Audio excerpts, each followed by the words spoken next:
Hi guys and welcome to my channel. My name is Natalie Cat. Don't hesitate to follow me on Instagram and to subscribe to my channel. So, are you ready to learn about useful proverbs today? Because that's really important. When you're having conversation with your friends, your English friends, American friends, knowing idioms and very famous English phrases and proverbs is really useful. Of course, you can Google them, but you will find thousands and thousands, hundreds and hundreds useless proverbs that native speakers don't even know. So I just spotted a bunch of useful proverbs you can use in every single conversation. So I spotted motivational phrases for you guys. So, ready?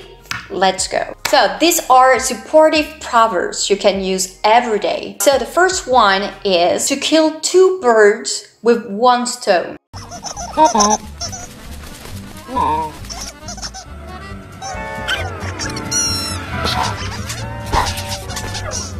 You know, English people and Americans love animals. They love pets. They all have one dog, one cat. You know, I have a cat myself. His name is Ginger, but you don't care. En français, ça donnerait plus. Bon, je passe en français pour vous expliquer la traduction. Là, en anglais, littéralement, c'est tuer deux oiseaux avec une pierre.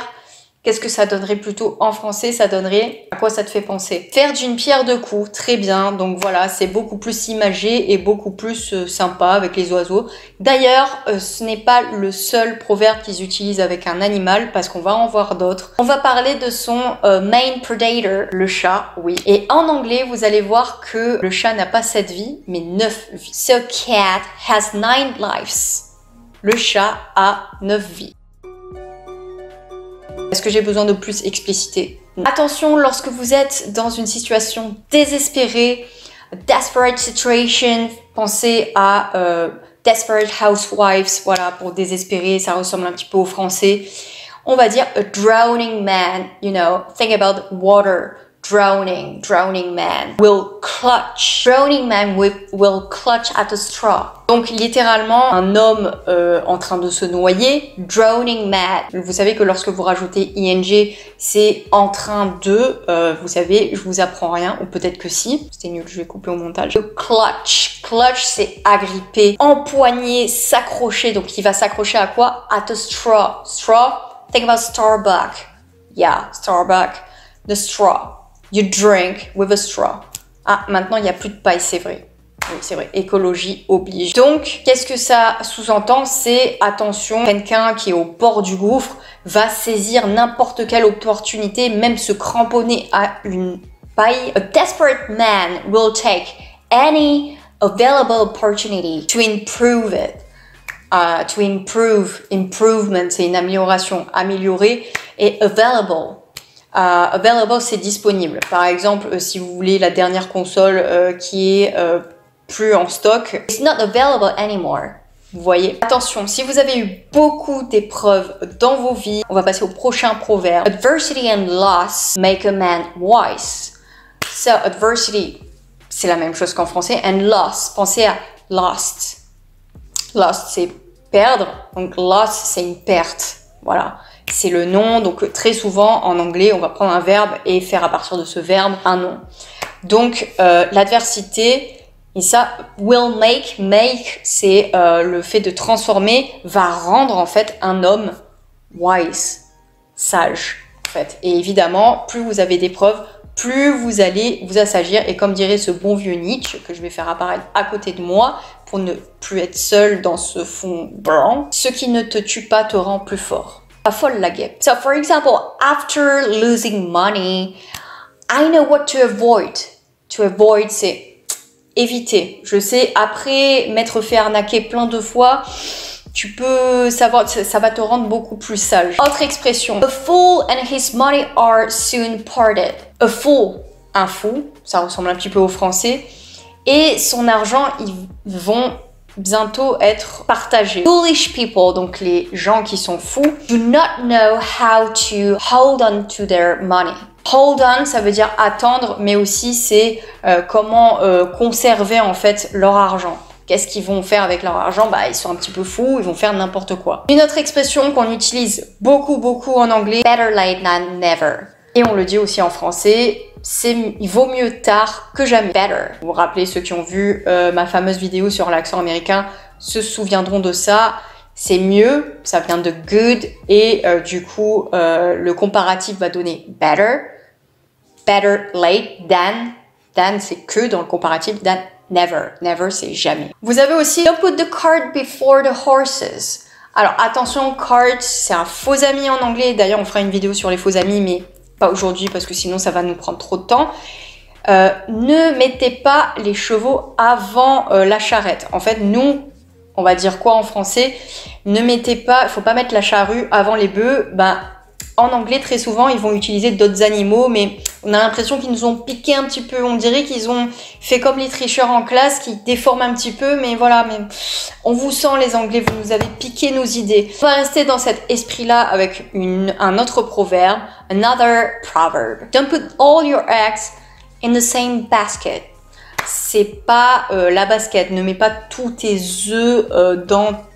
C'est parce que put, c'est mettre. Tous tes œufs dans la même basket, non, c'est dans le même panier. C'est comme en français. Attention, si vous investissez de l'argent, ne mettez pas tout dans le même endroit. Voilà, ne mettez pas tout votre argent dans votre matelas parce que si jamais on vient à le jeter. Vous avez aussi encore une histoire de eggs, d'œufs. You can't have your cake and eat it too. Tu peux pas avoir le beurre et l'argent du beurre.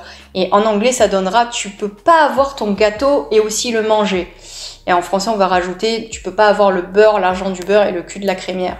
Mais ça, c'est pour les intimes. Attention, practice makes perfect. C'est en forgeant qu'on devient forgeron. Et en anglais, on va transposer ça avec la pratique vous rend parfait, enfin, vous rapproche de la perfection. No news is good news. Attention, même si c'est utilisé au singulier, il y a toujours un S à news.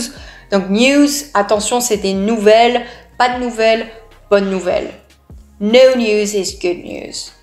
Never mind. Donc, mauvaises habitudes, ne procrastinez pas. Attention. Old habits die hard. Attention, habits, c'est pas les habits, mais c'est les habitudes. Donc, c'est un faux ami encore en anglais. Et die hard, die, c'est mourir. Et hard, c'est dur. Donc, littéralement, les vieilles habitudes vont mourir difficilement. Donc, ça va être très difficile de se débarrasser des mauvaises habitudes. Ne procrastinez pas. Faites aujourd'hui ce que vous aviez prévu de faire demain. Oula, je vais y arriver. Et ne me parlez pas de « Ah, bah, je voulais jouer aujourd'hui » ou « Je voulais regarder un film, donc je vais le faire aujourd'hui ». Non. Je parle de travail, je parle de regarder des séries en anglais, sous-titrées en anglais. Actions speak louder than words.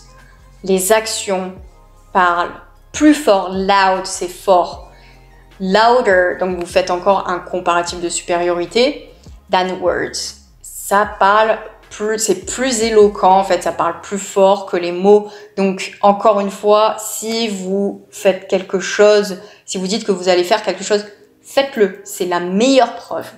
That's the best evidence. Attention, evidence, c'est pas une évidence, c'est une preuve. Si vous vous rappelez plus de ce proverbe, les Anglais vont utiliser la fameuse phrase « You know what they say about actions ». For example. You know what they say. Once you kill a cow, you gotta make a burger. Par exemple, si vous parliez du proverbe sur les chats, « A cat has 9 lives », vous diriez « You know what they say about cats. You know what they say about myself. Do it. Just do it. You have something to do it right now. Straight away. » On va finir avec le dernier proverbe. « Slow and steady wins the race. » Race, attention, c'est pas la race, mais racing, c'est plutôt la course. Donc pensez au lièvre et la tortue. La fameuse fable de La Fontaine, le lièvre et la tortue, ce n'est pas celui qui se repose sur ses lauriers, mais c'est celui qui reste constant and slow. You're slow, but you're steady. No need to rush. Tu n'as pas besoin de te presser. Vaut mieux que ça soit doucement et bien fait. lentement et pas un travail bâclé, plutôt que vite et finalement bah, tout va partir en cacahuète. So here it is. Guys, I hope you enjoyed it. So try to learn one phrase by one phrase every day, and remember, you rock and stay steady. You can be slow, but be steady to win the race. Ready? Ready to rock? Let's go. So don't forget to join me on my Instagram, Cat Natalie, and to subscribe to my channel. I'm watching you right now.